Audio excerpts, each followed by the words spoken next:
The Angels' young, cheap players aren't going to be so cheap anymore.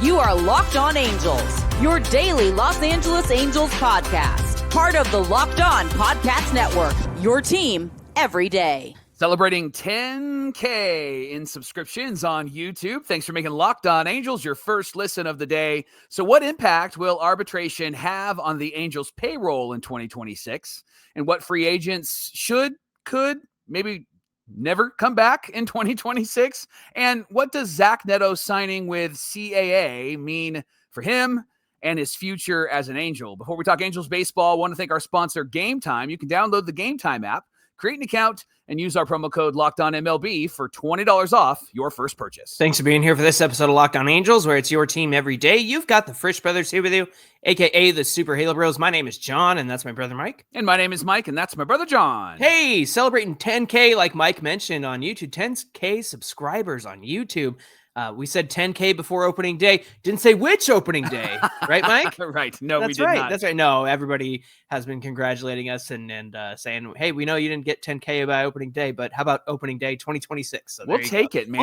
We'll take it. When we first took over the show, there were 800 subscribers, and Steve Granado did a great job of starting this show on YouTube. But in the last 4 years, man, over 9,000 of you, more than that, have given us a high five and have joined us as everydayers. So we're really, really grateful and honored to be here. Yeah, absolutely. And we're talking Angels baseball with you Monday through Friday, every single weekday.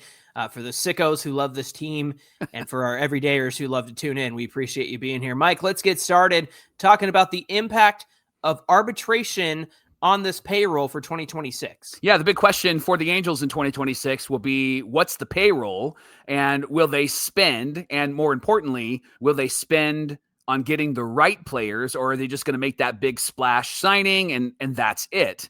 But obviously the question we first want to ask is, will they spend? Now, just a reminder that Artie said he was going to lose, $50 to $60 million this last season. And that was with a payroll that was about $80 million under the luxury tax. So what will he do in 2026? Remember, last year, the Angels had a payroll of about $206 million. Currently, with the players that are signed, their payroll is at $126 million. Doesn't include the players who are up for arbitration, but there are projections out there that say with those arbitration numbers, the Halos payroll will be about $169 million. Again, that will be with arbitration, not with any free agent signings. So, Johnny, the players that are up for arbitration are Taylor Ward. His estimated number is about $13.7 million. However, remember last year, we thought, and the numbers that were projected for Taylor Ward was that he would be around $10 million, and he settled for, what was it, $7 million in 2025? I have to go look back and see, but it was definitely a surprising number because we were very surprised. I was looking at our shows from this time last year when they settled arbitration, and one of the headlines was, that's it for Taylor Ward? Yeah. So Taylor Ward, about $13.7 million is the projection for his arbitration number. Brock Burke, estimated $2 million. Joe Adell estimated 5.5, and then Reed Detmers estimated 2.6. And then, John, there are some first-year arbitration-eligible players, and they're big players on the Halos. Yeah, they are. Jose Soriano estimated to get $3.2 million. Logan O'Hoppe estimated at $2.9 million, and Zach Neto estimated at $4.1 million. So a couple of things to take note of. The young, cheap guys are not so cheap anymore, Michael. And next year, Nolan Shawnuel will also be up for arbitration. So the question here is, how much do you think these rising numbers impact the Angels' ability to spend this offseason? I think it really depends on if they're going to get strategic and creative with this roster, meaning will they trade some of their more expensive guys to get maybe 1, 2, or 3 pieces to fill in the gaps? They need depth, and that's been the biggest issue for the last few years, especially the last 2. When they've had injuries, the person behind the one that got injured was not somebody that was sustainable or even a quality position player. Like, for example, Nolan Shonowell gets hurt, and then they got Oswald Peraza, who never played first base ever in his life at the major league level, suddenly playing first base. Now, high five to him. He did the best that he could, but you never want to say that about any of your players on your team. It's, hey, he did the best he could. Like, obviously he wants to do the best that he can, but this situation was a terrible situation. So I think it really depends upon, John, if the Angels get thoughtful and strategic and intentional with what they do with their bigger number guys, but also I do think it'll have an impact on what they are going to spend, because now you're not league minimum anymore with two of your quote unquote pillars on this team. And that's Zach Neto and that's Logan O'Hoppe. Now, O'Hoppe's number might be more accurate. I would not be surprised if Neto's number is a bit higher than just $4.1 million, because Neto has had back-to-back 2020 seasons, and he's been a key engine for this, especially on the offensive side, not to discount his defensive metrics. So I do think that it will impact the Angels spending. I could see them wanting to maybe move in the Denzer Guzman direction, bringing up some young guys, having Christian Moore. I think this incentivizes having Christian Moore be the starting second baseman and not going and getting somebody. But the Angels always have a way of doing the thing that I didn't expect them to do, and usually it's what they've done in the last few years. So there's nothing out there that would say that they wouldn't spend and get some veteran guys who were good like 3 years ago to try to rejuvenate their careers, because that's been the Angels' MO for the last 5-6 years. You're going to overpay for an Adam Frazier 2025, and you're going to like it. That's what the Angels are going to do to us, aren't they, Mike? Yeah, it feels like it, right? Yeah. So the big question is, the Angels, once arbitration is kind of figured out, again, it's all estimated at the moment. But if we were to take that the estimation is usually pretty accurate for the whole number, not the nitty gritty specifics of the individual player, but about how much they'll spend in arbitration is pretty accurate usually. And once that number lands, they're going to be about $40 million under last year's payroll, which gives them, a little bit of flexibility, especially if things look like we estimate them to look like. And that's with the lockout impending and Artie Moreno trying to see what kind of value he can get post lockout for the team and whatnot. And Kurt Suzuki and Perry Minasian operating on a 1-year deal. I honestly think that this offseason could look worse than 2023 to 2024 did, where they didn't do anything but sign a hurt Robert Stevenson to the weirdest deal I've ever seen. And so it makes you wonder, do you think they're going to match last year's payroll, like at least, because they're under 40 million right now? And when you think about who they signed and the kinds of things that they can get, it's relievers and maybe a starting pitcher. I mean, Tyler Anderson, what was he, 13 million a year? And so they have some room to play around with some numbers, but it makes you wonder, are they going to match last year's payroll? And how many players can they get while they match that payroll with about 40 million to play with? There's no indication that they won't match last year's payroll, but the thing that makes me a bit nervous is I think they're going to approach this offseason like you just said. I think they're going to approach it like they did entering into 2024. I don't know if they're going to go after anybody that would be a quote-unquote big name. And when I say big name, I'm not talking about the biggest prize in free agency. I'm not talking about the biggest names. I'm talking about a name that actually potentially would help this team. What I could see them do is just fill roster space with guys that, hey, they have 150 innings consistently the last 5 years. We're going to need somebody to eat up those innings in late July, early August. We're going to need somebody that's going to be a starting pitcher that we can count on and make sure that we're not having to dig deep into our minor league system to bring up a guy that's not ready. That's what I think the Angels will do. Here's why. Because that's what they've been doing. There's no indication that they're going to do anything outside of what they've already done. Now, Perry did say that they need pitching. I think Perry was throwing us a cookie in his press conference talking about why the Angels need pitching. I think he's acknowledging all of the holes and all of the issues, but that narrative will change, John, as we get closer to the offseason, after the World Series is over. That narrative will change as we get closer to December and the winter meetings, because I think that Perry Manassian is going to be operating under a strict budget financial playground by Artie Moreno. However, I think that he is incentivized to push on Artie a bit because it's his last year. He got to hire his guy as manager. I think he wants to go out with a giant bang. The problem is I think that Artie might only let him do maybe 1 or 2 big booms, and that's it. It's frustrating to me because a couple of years ago, we'd been talking about what the offseason should look like for the Angels for the last 4 years, right? And one thing that I really admire that the Texas Rangers did was that they signed Marcus Semien, they signed Corey Seager. They still stunk that year, but they had them locked up to go, all right. And then in a year, we'll add Jacob deGrom and John Gray and, Jordan Montgomery, right? Like they added all those pieces like year over year over year. And I think you could say that maybe Yusei Kikuchi is one of those pieces that they've added. And so to me, I think it just makes sense to go, okay, we spent the money on Yusei. How about we spend the money on one guy this year to kind of add to that trajectory?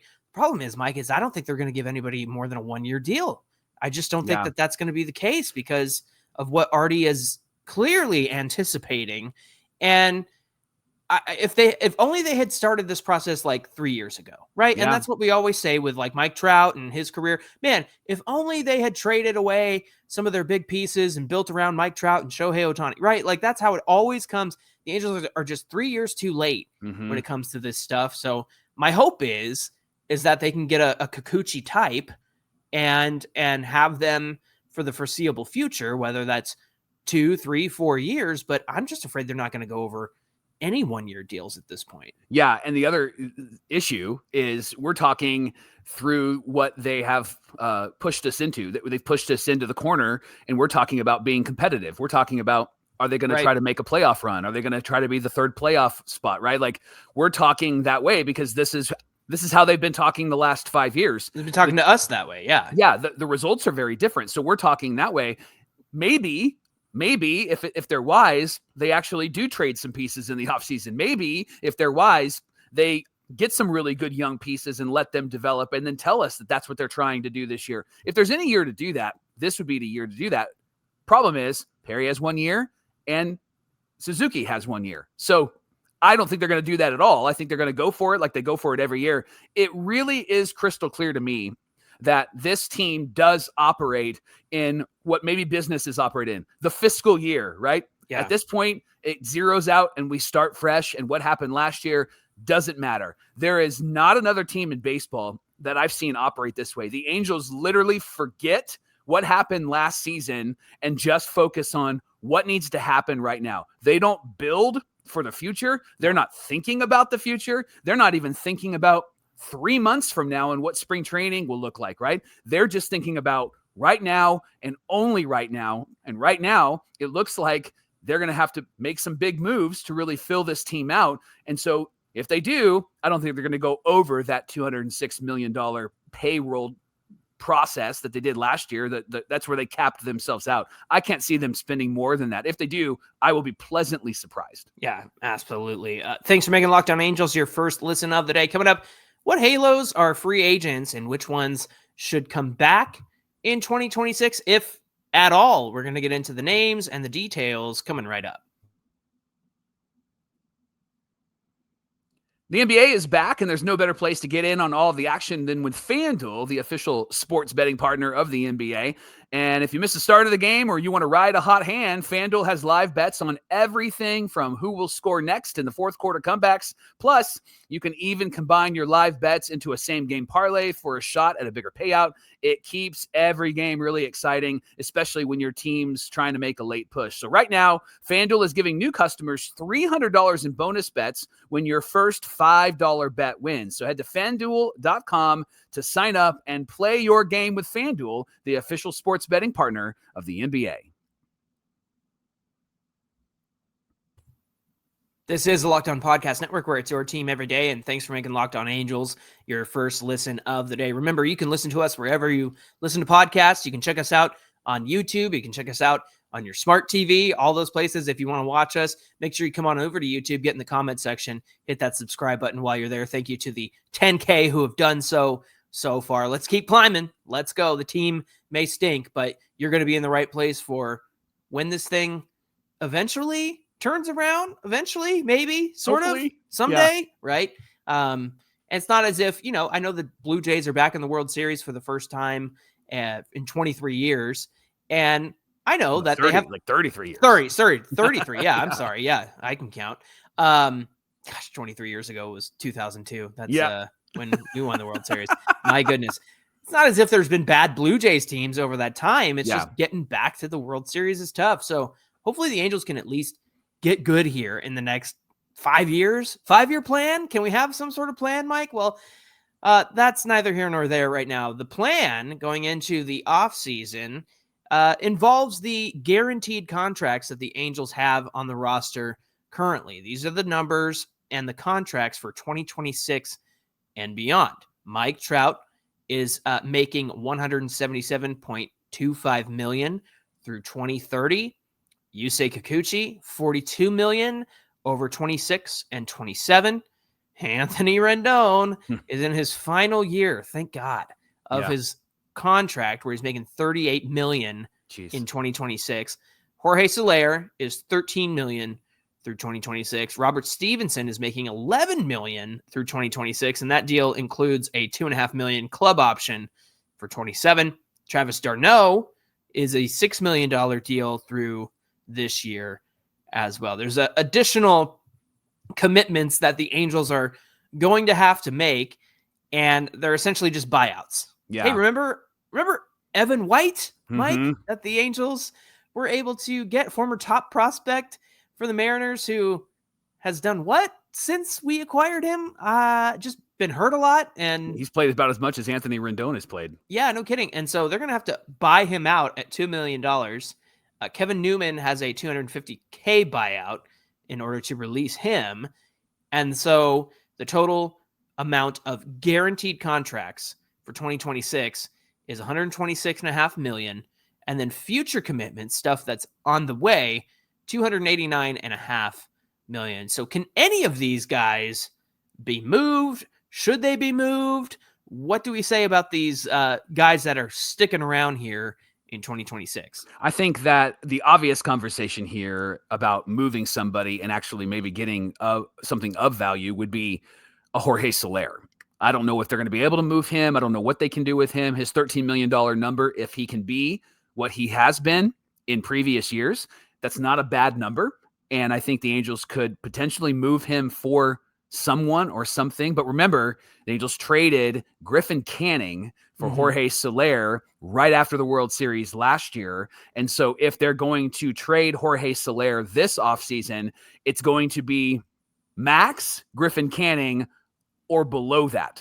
Yeah. So that not Mets Griffin Canning. No. Angels Griffin Canning. Right? Yes. So it's not going to be somebody that we're going to be too impressed with. Think, no offense, but think like Davis Daniel, Mitch Ferris, that type of pitcher. That's who the Angels could probably get for Soler, or that type of infielder, Oswald Peraza, somebody like that. Maybe Oswald Peraza type of player and a minor league player. Maybe that's an Evan White, right? Somebody who is in the minor leagues but hasn't really broke the major league level yet, but was a top prospect at one time. So I think that Jorge Soler is somebody that the Angels could consider trading and might be an attractive piece. Out of the names that we listed there, John, I think the most attractive piece, and the Angels could get something from, but they're not going to do anything with, is Yusei Kikuchi. He's the only one I think that could actually bring back some depth to this team, but you are giving up essentially the ace of the starting rotation in 2026. Yeah, at this point, I think it makes more sense to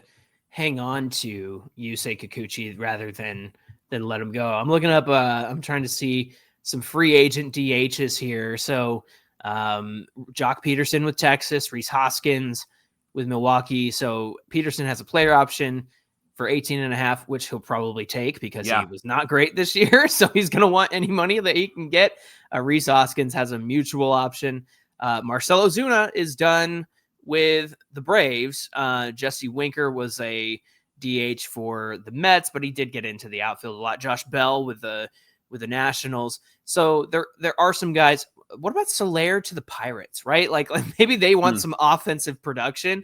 So there are some DHs stepping out of their role with their teams that will essentially open up some options for possibly moving Jorge Soler. I'm not saying it's going to happen. Yeah. But in terms of trying to be realistic, you just got to look around the league and see who's losing their DH to free agency, who can afford a $13 million thing. Look, if Soler wants to go to Texas and beat up on us in the AL West, that's fine with me, as long as we can get something valuable in return. So now that we've talked about the guys who we know are going to be here next year and beyond, let's talk about the free agents that the Angels are sending into the ether at this point. Kyle Hendricks, Tyler Anderson, Luis Rengifo, Yoan Moncada, Kenley Jansen, Luis Garcia, World Series champion Jose Urena, Andrew Chafin, Hunter Strickland, and Chris Taylor. Mike, any of those names, are they interesting to you? Anybody that you would want to bring back for 2026? Let me caution my everydayer friends, and I'm cautioning myself as well. Remember, I said this earlier this year that we have a tendency to fall in love with mediocre and neutral players. You said it like 2 weeks ago. It was like 2 weeks ago. Yeah. Mike Moustakas had a nice run and we're like, hey, bring him back. So I want to just throw that caution out there as we look at this list, because we're so used to bargain bin and we're so used to crap that we're like, we can make that. We can put a little lipstick on that pig and it'll make it look good, right? But if I look at this list, out of this list, John, of players that I would want to have back, I'd love to have Kenley Jansen back for sure. He was not a lipstick on a pig type of guy. No. We're going to talk about him and some of the things that he has said about the Angels. So for sure, Kenley Jansen, I would love to have back. I think an Andrew Chafin would be a great bullpen piece for this team. But he seemed very consistent over his career. I know that bullpen pieces are super volatile, but for Chafin, you get what you get with Chafin, and you know what you're going to get, right? Yeah, I think I'm prioritizing arms here because the Angels are going to need some arms. I wouldn't mind having a Hunter Strickland back. I think that they could get him for a cheap deal. When it comes to offense, John,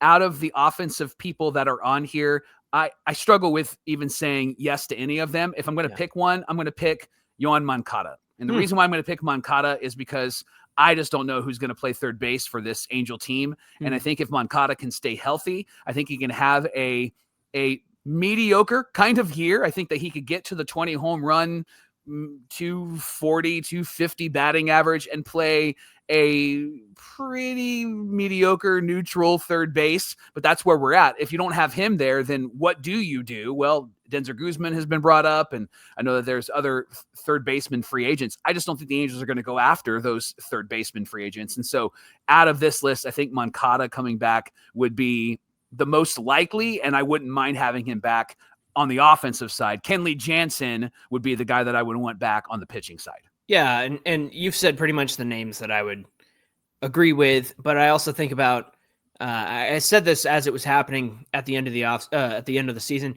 Chris Taylor is everything that Kevin Newman was supposed to be, right? We signed Kevin Newman to play off the bench, multiple positions, that sort of thing. Stunk, and whether you want to blame Kevin Newman or perhaps the coaching and the instruction that he was given, I think something was very incompatible there with how he was told to bat versus what he's used to doing at the plate. Chris Taylor, to me, did everything that Kevin Newman was supposed to do well. And that's not, he's not going to hit a ton. He's not going to hit for a high average, but he's going to, be valuable in certain moments, whether that is coming off the bench or whether that is as a defensive replacement, maybe hitting a clutch home run every now and then. And so to just think outside the box of who you've already said, I'd say Chris Taylor would be a nice bench role player. And I imagine that's where he's going to end up if he does sign somewhere else this season. I think it's going to be in that spot, but I think he's still got something left to give. I think Chris Taylor has some depth. I know that that's not the most exciting depth, but I think it is. I mean, what depth is exciting though, right? Like, oh my gosh, we got Aaron Judge's bench depth, right? Like that doesn't happen. Yeah. So no, but you want a guy that's going to be neutral, right? You want a guy that's Yeah. going to be major league average, who's going to back up whoever is starting at that position. And the Angels just haven't had that. And when No. Chris Taylor came, outside of his injury, he was sufficient in the role that the Angels asked him to play. Exactly. So I think in that situation, I think that he makes sense as somebody the Angels could look at to, I don't know, give him a small deal to add to their depth. I know that's not exciting, but you do need depth, and I think that Chris Taylor could play that role for the Angels. If they decide to bring back any of these guys, I think he's one that they should consider for sure. Going to an NFL game is so much fun. The stadiums are rocking. It feels like the action is nonstop. In fact, if you're a baseball fan and you've never been to a football game, it's so different. And so if you're a baseball fan, I love going to baseball because there's those slow moments, there's thinking moments, there's processing moments. Sometimes it's quiet. NFL game, man, it just feels like dominoes are falling forward. They're so much fun to go to, but getting tickets can be a hassle. There's queues, login screens, prices, jumping at checkout. Super frustrating, which is why you should use Gametime. It's the app giving the advantage back to the fans. It's fast, easy, and it's backed by the Gametime guarantee. Always 100% authentic tickets delivered on time at the best price. Plus, all the fees are included. So the price that you see is the price that you pay. It's faster, cheaper, less stressful than any other way that you'll buy tickets. So download the Gametime app today, create an account, and use our promo code LOCKEDONMLB for $20 off your first purchase. There are some terms that do apply. Again, promo code LOCKEDONMLB for $20 off your first purchase. Swipe, tap, ticket, go, and download the Gametime app today. We got word last week that Zach Neto signed with CAA for his management and his representation. That's the same company that represents Shohei Ohtani, Trey Turner, Max Fried, among others. And the overall response was, uh-oh. Right, Mike? Why was that the response for the news that Zach Neto signed with CAA? I think the first thought was that it means that he is going to go sign with a bigger team because of the names that are connected with CAA, specifically Shohei Ohtani, and that he could get priced out in Anaheim and would move on. I don't think that the uh-oh should be placed in the management that he signed with. I think the uh-oh should be placed with Artie Moreno. Right. And if Artie Moreno is going to pony up the money, I think the uh-oh needs to consider, have Perry Manassian consider what they're going to offer Zach Neto starting now. Instead of giving him an arbitration deal, what can you do to take up some of those years in arbitration and give him a long-term commitment? Maybe 5, 6, maybe even 7 years. Because Zach Neto is going to be the Mike Trout of this team, and you want to build a good team, build it around Zach Neto. He has proven, even with terrible coaching, that he is a really talented player. He's immune to terrible coaching. my uh-oh wasn't really just, he signed with, Scott Boras and he's not going to sign here, right? Like my uh-oh was, I think it's just going to boil down to, is Artie going to pony up? And quite honestly, what we've been able to do the last few years in bringing up our number 1 draft pick has been an anomaly. I don't think that the Angels are going to hit like they've hit the last few years with the number 1 draft picks. So, I mean, we're still wondering about Christian Moore. Nolan Shonowell, pretty good player. Zach Neto should have been an all-star, right? We don't know what he's going to do with a Tyler Bremner and whatever happens after that, especially if they can't keep drafting in the first round. Yeah. So my uh-oh isn't really with CAA. My uh-oh sits with Artie Moreno. Yeah, and what it means for Zach Neto signing with CAA is that our guy is going to be taken care of, right? Somebody that we really care about in terms of what he's done for this team so far. Of course, we'd love for him to stay, but Mike, when the time comes for him to get paid, and if he has not been paid by the Angels, then he's going to get paid somewhere else. And with CAA as his representation, he's going to get a great deal. And like you mentioned, it's not Scott Boras where he just, plays these games like he did with Pete Alonso. And then what was it? Jordan Montgomery 2 years ago didn't sign with the Diamondbacks until after spring training. Right. Yeah. And that's had a terrible year. had a terrible year, and now he's hurt, and now they want to get rid of him. And I think they did get rid of him. I think he's somewhere else now. It's just ridiculous, right? And so with CAA, they're one of the most reputable agencies in terms of who they represent and how they represent them. Mm-hmm. And so I think the scary thing here is that, yeah, Zach Neto's going to get paid, and deservedly so. Mm-hmm. Now, does that mean he's going to be gone anytime soon? Well, no, he's just now entering his first year of arbitration. Got 3 more years, 2029. Yeah. So the Angels have years of control over Zach Neto, but you run into the same thing we always run into, Mike, and it's timing. Like, are the Angels going to plan ahead? I'm just going to answer that question. No, they're not. They're not going to plan ahead to have a well-balanced team around the guys that they have years of control over. And I understand that the guys they have years of control over are part of that well-balanced team. But at the end of the day, what was missing from last year? Well, the reason we lost wasn't Shonowell's fault, wasn't Neto's fault, right? Mm-hmm. It wasn't those guys' fault. It's the fact that we needed better pitching. We needed better starting pitching. You couldn't roll with Jack Owanowitz for half a season, send him down and bring him back up and watch him struggle again. Like, it just doesn't make any sense. And so their solution to that was, let's get a couple more bullpen guys, you know? And it's like, what are you thinking? And so at the end of the day, there was so much to complain about with the offense, especially with the way that somebody like Kyle Hendricks pitched that we didn't expect him to. Mm-hmm. And, it's not elite anymore, but it kept you in games, Mm-hmm. right? And so whether it was one thing or another thing, it was always, oh, we need some better pitching. Oh, and now the hitting's cold. And, Kyle Hendricks is pitching a complete game, but the hitting hasn't given him one run. You know what I mean? It's stupid stuff like that. Mm-hmm. And the Angels just can't ever seem to line up the timing with these guys like Neto and O'Hoppe and Shonowell, just like they didn't line up the timing with Mike Trout and the end of Albert's career and Andrelton Simmons being the best shortstop ever, and then Shohei Ohtani. Like, they can't get it right ever. Because it's always about year to year for them. Yeah. You and I, we're nerd wrestling fans, and the thing that we love is long-term storytelling, right? Long-term storytelling is what gets the fans to go nuts. They've bought in. When you can tell a story over a year period, they've bought in. There's excitement. There's anticipation for it. And then there was a season while we were watching our favorite wrestlers, there was a season where it was just show to show. They didn't think long-term. It was what's going to happen on this night, and then next week, something new can happen. That's how the Angels operate. There's no long-term storytelling with this team, which tells me that I think Zach Neto makes it to the end of arbitration. And then when he becomes a free agent, they might have conversations before he hits the free agent market.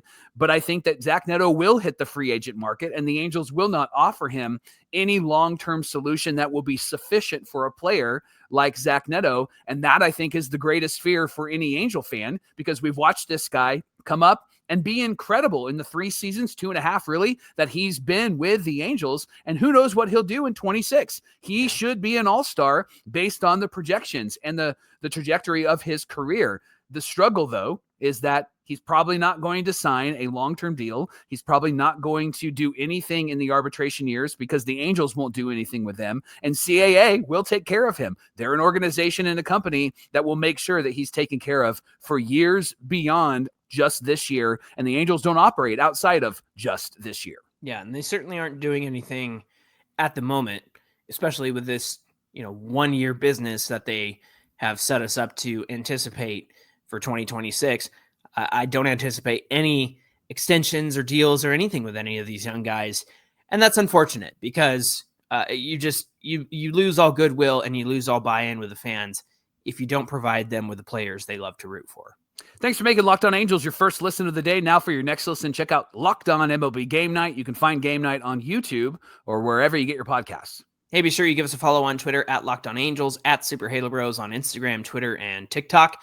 Come on over to today's show on YouTube and get in the comment section because we'd love to hear from you, and also hit that subscribe button while you're there as well. Mike, what do we have on deck for tomorrow's show? Well, can the Angels get anything of quality if they traded Taylor Ward? We talked about a trade for Jorge Soler, but could they trade Taylor Ward and could they get anything of quality back? We're going to dive into that tomorrow on Locked On Angels. Oh man, it feels like we're back in July again talking about trading Taylor Ward. But yeah, it's an interesting question going into the offseason because the Angels aren't going to buy anything. Perhaps they need to trade something in order to get something back. We'll get into that conversation tomorrow. Until then, my name is John, and that's my brother Mike. And my name is Mike, and that's my brother John. All right, for our everydayers and the sickos who love this team like we do, we'll see you back here on Tuesday. We just keep coming back. Glutton for punishment. I love it. That's right, always.